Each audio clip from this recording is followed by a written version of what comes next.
So you want to own a theme park, not stand in line at one. Own it. Your name over the front gates, your coasters cutting the skyline, your fireworks closing every summer night. And here's the beautiful part of that dream. Every family that walks through your gates pays you 5 separate times before dinner. The ticket, the parking, the lunch, the games, the photo of their own terrified face on the first drop. Now let me show you both ends of what that dream actually pays. At the top, Disney's parks pulled in over $34 billion last year and kept more than $9 billion as profit. Record highs, 27 cents on every dollar. And at the bottom, in the exact same industry, a brand new $400 million park opened its gates 1 April and was bankrupt by September. 5 months old. Same business, same rides, same churros, same screaming kids. One end prints $9 billion. The other end dies in a single summer. And don't assume that's just what happens to newcomers. The most famous name in American amusement parks, Six Flags, filed for bankruptcy in 2009, owing close to $5 billion. Its parks were full of happy, screaming customers the entire time. The difference between those endings is not luck. It's not the quality of the coasters. It's a design, a very specific piece of financial architecture that one company discovered in a muddy field outside Paris, and that most park owners never see until they're inside it. By the end of this video, you'll see the whole design. You'll understand why the most profitable theme park company on Earth decided the winning move was to stop being a theme park company. Fair warning, once you see it, you will never stand in a queue the same way again. Let's start with the price of admission. Theme parks are priced by the acre, and the acre is deceptive. The land is the cheap part. It's what you have to put on the land that breaks people. Industry estimates put a basic regional amusement park at around $1 to $3 million per acre built. A heavily themed destination park, the kind with castles and story worlds, can run $5 to $20 million per acre. Now, add the machines. A wooden roller coaster, $5 to $10 million. Pushipar paid about $12.5 million for one racing Woody. A serious steel coaster, $10 to $30 million. A record-chasing headliner can pass $50 million for one ride. One ride, $50 million. That's a skyscraper's worth of money, folded into 2 minutes of screaming. And notice what still isn't on the list. The parking lots. The power to run a small town. Water, sewage, kitchens, warehouses, the workshops where your rides get rebuilt every winter. Half of what you're buying is infrastructure the guest never sees and never pays for directly. So let's give you a realistic dream. A regional park, 60 acres, a dozen serious rides, a wooden coaster for the families, and a steel one for the teenagers. Before you argue with the spreadsheet, you're staring at a 9-figure check. Want the real-world receipt? In 2008, a fully built, fully branded 55-acre park opened in Myrtle Beach, South Carolina. Total cost, roughly $400 million. That's the part from the opening of this video, and you already know how its story ends. We'll come back for the full autopsy. And almost nobody writes that check in cash. You borrow. The 2 biggest regional park chains in America merged in 2024, and the combined company carries over $5.2 billion of debt across 41 parks. Do the division. That's an average of well over $100 million of debt sitting on every single gate. Sit with what that means on a Tuesday in February. The gates are chained. Nobody is writing anything. And the interest on that debt is accruing exactly as fast as it does on the busiest Saturday in July. And here's what makes this different from buying a hotel or a building. The moment your steel is bolted down, it starts doing 2 things at once. Thrilling your customers and aging. Steel fatigues. Wood rots. Paint fades in 1 summer of sun. The asset you just paid coaster prices for is a machine that runs at 100 kilometers an hour in the rain, 10 hours a day, with your customers' children strapped inside. Which is why the real price of admission isn't the build. It's what the build demands from you every single day for as long as you own it. You sign anyway. Everyone signs anyway. The gates get your name on them. The coaster gets a dramatic name and a fresh coat of paint. And now the machine starts asking to be fed. Here is the first thing that separates a theme park from almost every other business you could buy. It is a small city that only earns money a few months a year and costs money all 12. Start with the people. One famous park on the shore of Lake Erie, Cedar Point, hires around 7,000 seasonal workers. For one park. For one summer. Ride operators, lifeguards, cooks, security, characters in fur suits sweating through July. 7,000 paychecks, hired in spring, trained in weeks, gone by fall. And next spring you do the entire thing again from zero, which means you aren't just running a park. You're running a hiring agency and a training academy that graduates a whole workforce every single spring and then watches it walk out the door in September, taking everything it learned with it. Then there's the ritual nobody applauds. Every morning, before a single guest walks through your gates, every ride gets inspected, every restraint pulled, every track walked, every day. No exceptions, no mornings off. And above your daily checks sit the state's checks. In Ohio, government inspectors spend months on the big coasters, foundations first, then the trains, then the running ride, hours on every step. Your steel gets examined like a patient before surgery every single season. Why so paranoid? Because the entire business stands on one sentence: nobody gets hurt today. One bad afternoon on one ride can undo 40 years of a park's name. So you pay for the paranoia in staff, in parts, in liability insurance that never sleeps. And remember what else a small city needs. Medical staff on site. Security. A lost children protocol that works on the worst day of the year. Food safety across dozens of kitchens. You provide every public service a town provides, with none of a town's tax base. Here's the thing nobody tells you about the quiet months. The park sleeps. The bills don't. All winter, while the gates are chained, crews are tearing your coasters apart bolt by bolt and rebuilding them, because that's what it takes to pass inspection in spring. The mortgage doesn't hibernate either. Neither does the insurance, the security patrols, the heating for the buildings that can't freeze, or the interest on the 9-figure check from Chapter 1.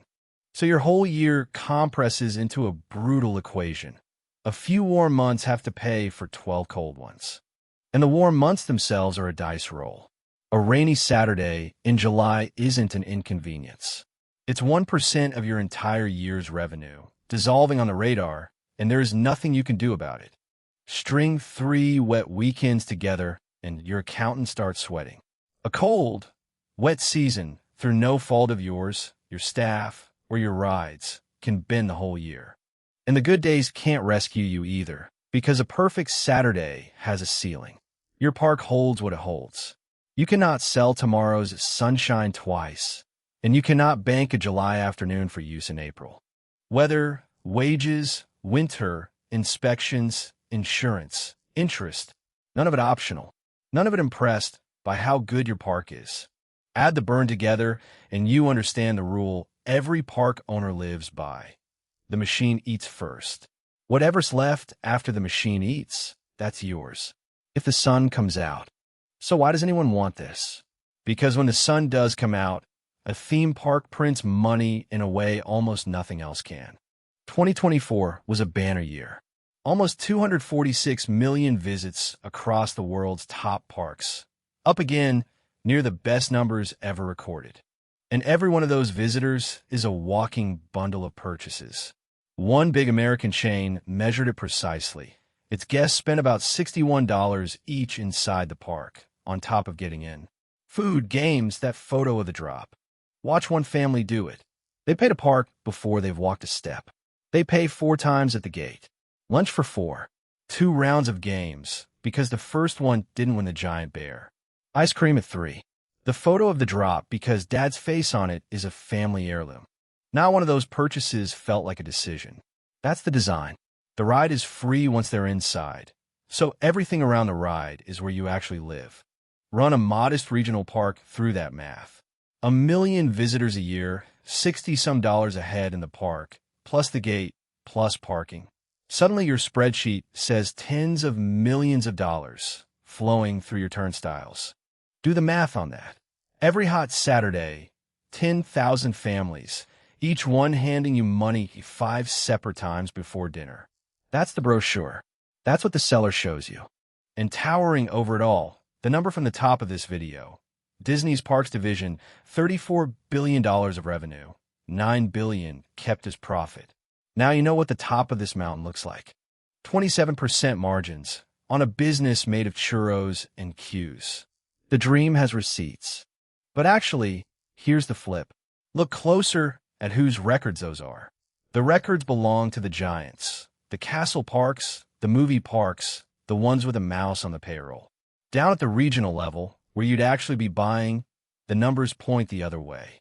That same big American chain that measures $61 per guest, its per guest spending fell 1% in 2023, then another 6% the next spring.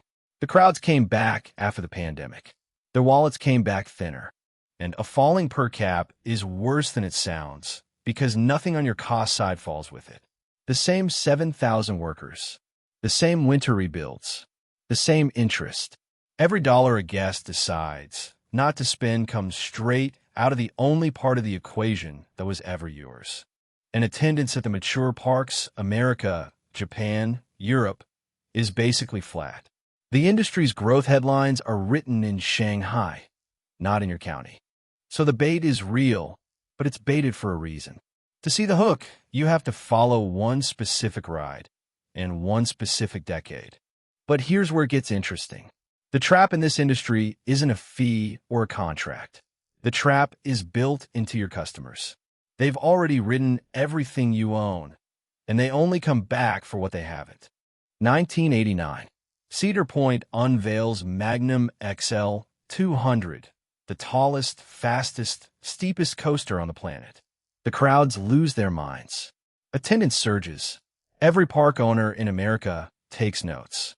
Six Flags answers with Goliath, 235 feet of steel with G-forces strong enough to make riders black out.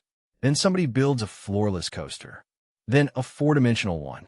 Then one where you fly like Superman. It has a name in the industry, the Coaster Arms Race. Every summer, someone's new steel makes your park the boring one. And there's only one answer the market accepts: build. Except every answer costs $10 to $30 million. And the attendance spike a new coaster buys doesn't last. It decays. The new ride becomes an old ride. The teenagers ask what's next. And picture the alternative, the season you decide to be sensible. No new steel. Nothing to put on the billboard. The park is exactly as good as it was last year, which the market reads as worse. Your regulars have no reason to make the drive. Discipline shows up in your attendance numbers looking identical to decline. You are on a treadmill made of steel, and the treadmill is set to coaster prices forever. Stand still, and you shrink. Want to know where the treadmill leads? Six Flags kept answering. Coaster after coaster, park after park, loan after loan, a debt load that climbed toward $5 billion. That is not a typo. $5 billion of debt, largely built one thrill machine at a time. And in 2009, as promised at the top of this video, Six Flags, the most famous name in American amusement parks, filed for bankruptcy. The parks were full of screaming, happy customers the whole time. The rides worked, the churros sold, and the company died anyway, crushed by the cost of staying exciting. Because that's the cruelty of the trap. The arms race isn't a strategy you choose. It's rent you pay for your customers' attention. And it's priced in 8-figure increments. And notice who was never at risk in any of it. The company that built the coaster was paid on delivery. It didn't sell a share of the ride's future. It sold the ride. Whether that steel earns back $30 million or rusts through a bankruptcy is entirely, permanently, your problem. Meanwhile, every dollar of coaster debt makes your rainy Saturdays heavier, your winters longer, your inspections more expensive. The thing that brings the crowds is the thing that breaks the owners. So if the steel is a treadmill and the weather is a dice roll, and the customers demand novelty priced like skyscrapers, How does anyone actually win at this? One company found the answer. And the way it found the answer is the best story in this entire industry. April 1992. A field outside Paris. Disney, the most successful theme park operator alive, opens Euro Disney, the biggest, most expensive park project Europe had ever seen. It is a catastrophe almost immediately. Wrong prices, wrong weather, wrong assumptions about how Europeans vacation. In its first full year, the park loses more than 5 billion francs. By 1994, it is publicly staring at bankruptcy. And the hole underneath, it was deeper than the losses. The company was carrying more than 21 billion francs of debt. Not a park having a bad season. A park that had been built on a scale its own turnstiles could not service. A brand new Disney park, Mickey on the gates. And it's dying. Now, you'd assume Disney was dying with it. Look closer at the paperwork. Disney had written itself a very particular deal. A management fee of 3% of the park's total revenue, plus royalties on every use of its rides and characters. Off the top, whether the park made money or not. Put a number on it. In 1993, one of the worst years of the whole disaster, those management fees came to about $36 million. From a park that was losing money so badly its bankers were drawing up rescue plans. While Euro Disney bled, those fees kept flowing to California. Analysts at the time said the quiet part out loud. Disney makes money from Euro Disney even when Euro Disney loses money. In the early years, those fees reportedly amounted to more than 90% of the French company's operating profit. The park did the bleeding. The parent did the collecting. Think about that for a second. The banks that financed the park had to restructure. The shareholders got diluted. A Saudi prince had a ride-in with rescue money. And the company whose name was on the castle walked away from its own disaster, paid. Disney even agreed, as part of the rescue, to graciously pause its fees for 5 years. Not refund. Pause. And the arrangement never really ended. Today, Disneyland Paris pays on the order of $170 million a year in royalties to Disney, a park paying rent on its own characters to its own parent company. Say that out loud, and it sounds absurd. The castle pays the mouse. Forever. But from Disney's side of the table, Paris wasn't a disaster. It was the discovery. The building can fail. The brand cannot. So be the brand, not the building. Look at Disney's Parks division today with that lens. $34 billion of revenue, $9 billion of profit, built not just on gates, but on hotels, merchandise, licensed characters, and fees layered on top of every Chuo and pillowcase. The steel is almost the smallest part. Now look at everyone who isn't Disney. The regional chains own exactly what Disney learned not to steal: weather, seasonal payroll, debt. That's why the two biggest ones had to merge into a single 41-park company just to keep carrying $5 billion in loans. And look at where each one sits when a season goes wrong. A royalty is charged on revenue. It gets paid before anyone asks whether the park had a good year. Steel is charged on ownership. It bills you hardest in exactly the years you can least afford it. Same industry. Opposite ends of the risk. The industry quietly sorted itself into two species. Companies that own intellectual property and collect from it, and companies that own steel and pay for it. Guess which species a first-time theme park buyer automatically joins. Everything so far assumes one thing so obvious you never question it, that families show up with money to spare, looking for fun. Now watch what happens when that one assumption blinks. Myrtle Beach, South Carolina. April 2008. Hard Rock Park opens. $400 million of rock and roll themed rides. A coaster built around Led Zeppelin, fireworks, a lagoon, the works. It is briefly glorious. And then September comes. Lehman Brothers collapses. The financial crisis detonates the exact customers a $400 million park needs. Families with spare money and vacation plans. That same September, the park files for bankruptcy. Let that timeline land. Gates open in April. Bankrupt by September. The park was 5 months old. An industry veteran called it the biggest failure the amusement industry had ever seen in the shortest period of time. The park later sold all of it, the coasters, the lagoon, the Led Zeppelin ride, for about $25 million. Read that again. $400 million of park sold for 6 cents on the dollar. 18 months after the ribbon was cut. The ride still worked. The paint was still fresh. The customers simply stopped existing. And every cost we've walked through stayed exactly where it was. The steel still needed inspecting. The debt still charged interest. A park cannot respond to a bad quarter by becoming a smaller park. It is built, all of it, on day one, for the best Saturday you will ever have.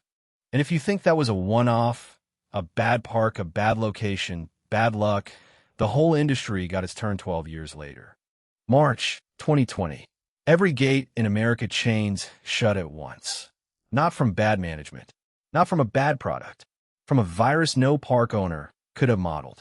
Six Flags, 40 years of brand, dozens of parks, watched attendance collapse 79% in a single year. 33 million visitors became 6.8 million. Revenue fell from $1.5 billion to $357 million. The previous year's $179 million profit became a $423 million loss. 1 year. And while the turnstiles sat frozen, the burn did not. The steel still needed winter rebuilds. The debt still charged interest. The insurance still billed. A tenth of the full-time staff was laid off, and it barely dented the math. Notice the pattern. It's the same one from Myrtle Beach. The costs of a theme park are bolted down like the coasters, but the customers are made of weather, moods, and paychecks. The heaviest asset in the industry depends on the lightest, most fragile thing in the economy. And notice who barely flinched. The ride manufacturers had already been paid, exactly as they were in the arms race. The lenders held their claims, and the company collecting royalties on characters.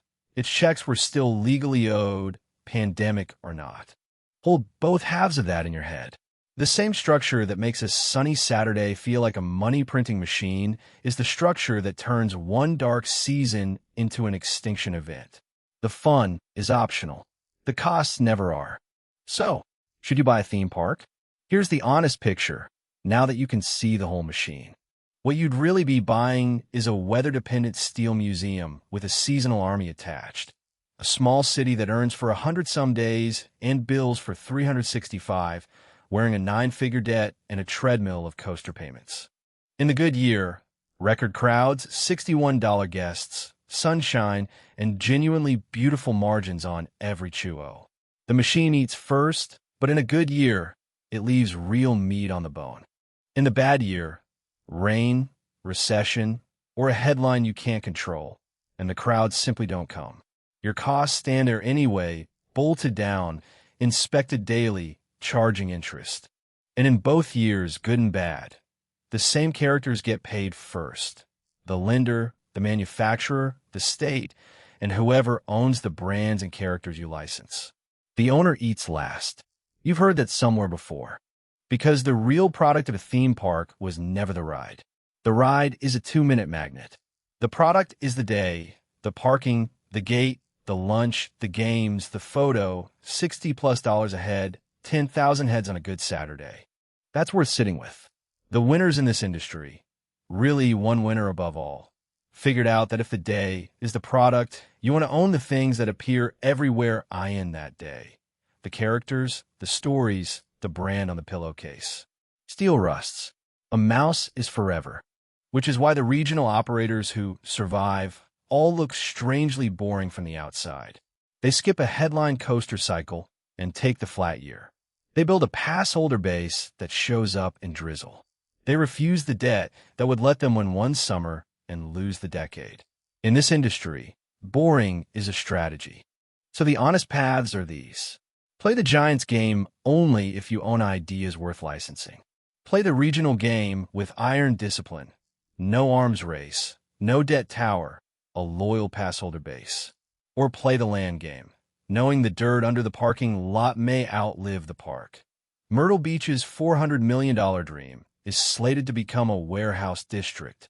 But by the dream itself, the gates, the screams, your name and lights, and you'll discover what the dream really costs. Feeding a steel city all winter for the right to gamble on sunshine all summer. So hold the whole picture in one frame. A 9-figure gate that starts aging the day it's bolted down. A small city that eats first all 12 months and earns it a few sunny ones. Crowds that only return for new steel priced like skyscrapers. Records at the top that belong to whoever owns the characters, not the coasters. And underneath all of it, one fragile assumption. That tomorrow, families show up with money to spare. Every piece of this business is that one story, wearing different costumes. And somewhere above the midway, in an office with a window facing the clouds, is the person holding all of it together, checking the forecast, watching the gates, hoping today is a sunny Saturday. That's the economics of owning a theme park. Now it's your turn. Which business should we put under the microscope next? An airline, a marina, a ski resort, a private hospital? Whatever you're curious about, drop in the comments. The best suggestion becomes a future video. Thanks for watching. And if you'll never stand in a queue the same way again, subscribe. The next breakdown is already on the drawing board.